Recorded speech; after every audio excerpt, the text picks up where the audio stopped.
વડોદરા મહાનગરપાલિકાના નવનિયુક્ત municipal commissioner Arun Mahesh Babu જેઓએ સિદ્ધનાથ તળાવ અને વિશ્વામિત્રી પ્રોજેક્ટની ચાલી રહેલી કામગીરીનું નિરીક્ષણ કર્યું। વડોદરા મહાનગરપાલિકાની વડી કચેરી પાછળ જ સિદ્ધનાથ તળાવ આવેલું છે ને જ્યાં ઐતિહાસિક વર્ષો જૂની વાવ આવેલી છે। આ વાવની મુલાકાત મ્યુનિસિપલ કમિશનર અરુણ મહેશ બાબુએ લીધી। અધિકારીઓ સાથે તેમણે મુલાકાત લીધી અને આ એક ઐતિહાસિક વારસો હોય તેની જાળવણી થાય તે માટે પણ સૂચના આપી। સાથે જ કમાટીબાગની પાછળના ભાગે વિશ્વામિત્રી પ્રોજેક્ટની કામગીરી ચાલી રહી હોય ત્યાં પણ અધિકારીઓ સાથે તેઓ પહોંચ્યા હતા અને કામગીરી કેટલે સુધી પહોંચી છે એ કામગીરીનું તેમણે નિરીક્ષણ કર્યું હતું। જે રીતે નવનિયુક્ત મ્યુનિસિપલ કમિશનર અરુણ મહેશ બાબુએ ચાર્જ સંભાળતાની સાથે જ એક્શન મોડમાં જોવા મળી રહ્યા છે। એક બાદ એક અધિકારીઓ સાથે પાલિકામાં બેઠકનો દોર ચાલી રહ્યો હોય સાથે જ તેઓ એ દિશામાં પણ કામ કરી રહ્યા છે કે વડોદરામાં આવેલી જે ઐતિહાસિક ઇમારતો છે તેની જાળવણી થાય, તેનું સંરક્ષણ થાય અને તે માટે પણ જરૂરી સૂચનાઓ અધિકારીઓને આપી રહ્યા છે।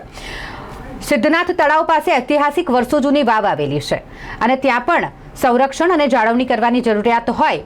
નવનિયુક્ત મ્યુનિસિપલ કમિશનર અરુણ મહેશ બાબુ અધિકારીઓ સાથે સિદ્ધનાથ તળાવ પાસે આવેલી ઐતિહાસિક વાવ ખાતે પહોંચી ગયા હતા અને જ્યાં અધિકારીઓને સૂચનો આપ્યા હતા કે આ ઐતિહાસિક વાવનું સંરક્ષણ કરવામાં આવે અને ત્યારબાદ તેઓ કમાટીબાગની પાછળની સાઈડ જે વિશ્વામિત્રી પ્રોજેક્ટની કામગીરી ચાલી રહી છે ત્યાં પણ અધિકારીઓ સાથે પહોંચ્યા હતા। સ્થાયી સમિતિના અધ્યક્ષ ડોક્ટર શીતલ મિસ્ત્રી પણ તેમની સાથે ઉપસ્થિત હતા જ્યાં કામગીરીનું નિરીક્ષણ કર્યું અને જરૂરી સૂચનો પણ તેમણે આપ્યા છે।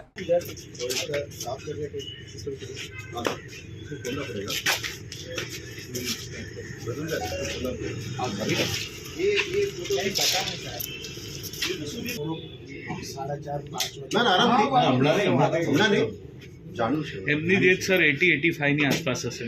આમના દાદાની બરફર પણ કેલાય ને બઢિયા બાગ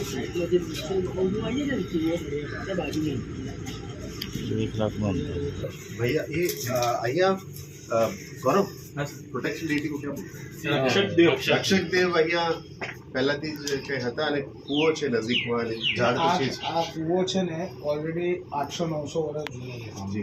જી મશીનરી લગાવી છે એ તમારું મેક્સિમમ અન્ય ગ્રામમાં પણ છે।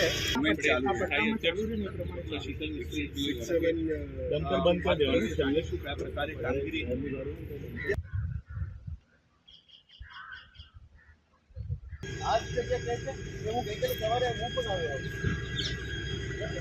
આવતીકાલનું તૈયારી એવું સ્પેસિફિક નથી પણ જે અત્યારે વિશ્વામિત્રી પ્રોજેક્ટનું કામ ચાલે છે ડેલી અમે સ્થળ મુલાકાત લઈશું અલગ અલગ સેક્શન્સમાં એટલે કામ કેવી રીતે ચાલી રહ્યા છે જોવા આવ્યા છે। બાકી જ્યારે પણ સરકારનું ટીમ આવશે અમે બ્રીફ કરવામાં આવશે।